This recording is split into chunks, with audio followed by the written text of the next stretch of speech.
그 김건희 씨가 청탁 선물을 받고 나서 괜찮은 액세서리가 없었는데 너무 고맙다라는 반응을 보였다라는 것까지 좀 구체적으로 적시를 했더라고요.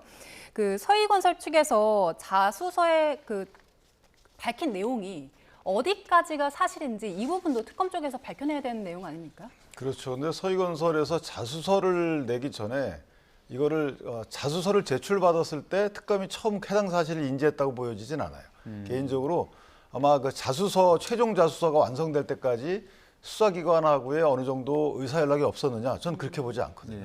너무 많은 내용들이 써 있기 때문에 왜냐하면 저기 안에 보면은 우리가 소위 말하는 뇌물죄 또는 알선수재죄 구성 요건이 그대로 다 적혀 있어요. 그러니까 그 정도 구성 요건을 적은 자수서를 제출하는 경우는 이거는 드물어요. 그렇다면 수사기관이 물론 저 내용이 그래서 사실이 아니다 이런 취지가 아니고 예. 자수서의 내용과 형식을 보면 어느 정도 특검이 처음에 그 사실을 인지한 것은 아니다. 왜 이런 말씀드리냐면 따라서 특검이 이 회장을 불러서 그걸 확인하는 이거는 형식적인 거라는 거죠. 이건 이제 조서 형태로 확인하는 절차는 거치겠지만 그건 형식적인 것이다. 따라서 이 확인된 이런 내용을 토대로 해서 김건희 여사에게 추궁할 수는 있죠.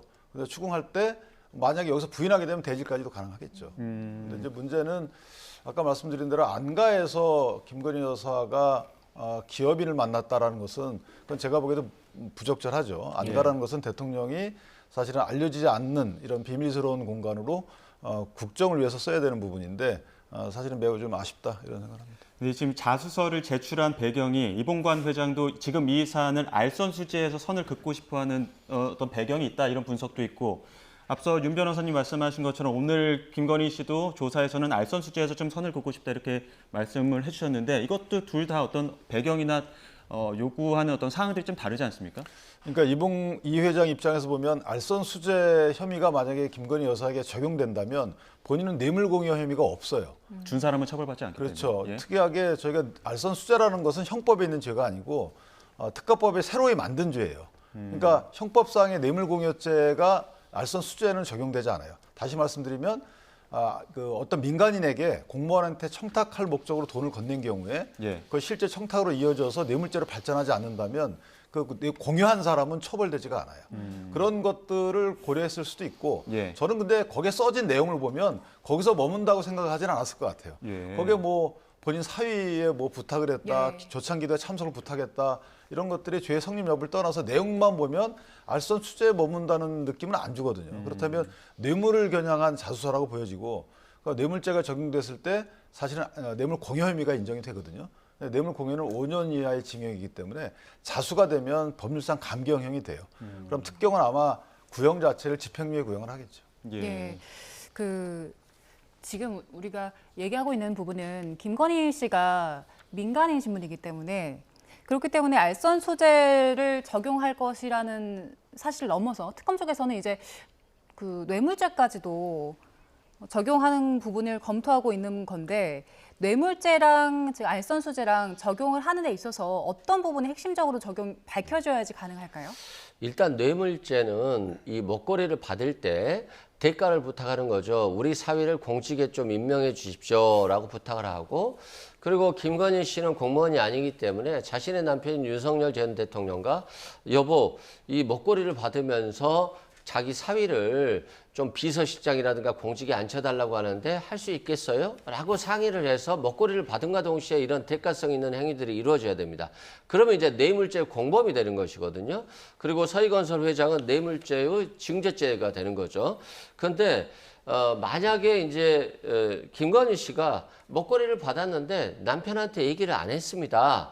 그리고 남편한테 상의를 하지 않았습니다라고 진술해버리면 뇌물이 공무원과의 공모가 안 되는 거잖아요.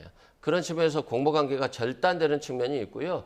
그러면 이제 알선수재가 되는 것인데 비공무원이 이런 뇌물성 먹거리를 받고 그리고 나서 이제 남편한테 먹거리 받았다는 얘기는 않고 이 좀 내가 아는 사람인데 이 사람 좀 공직에 임명해 달라 이렇게 부탁할 수 있는 거잖아요. 이럴 때 이제 알선수재인데 알선수재는 5년 이하의 징역이에요. 그럼 최고형이 5년이고 뇌물죄는 1억이 넘어가면 10년 이상이잖아요.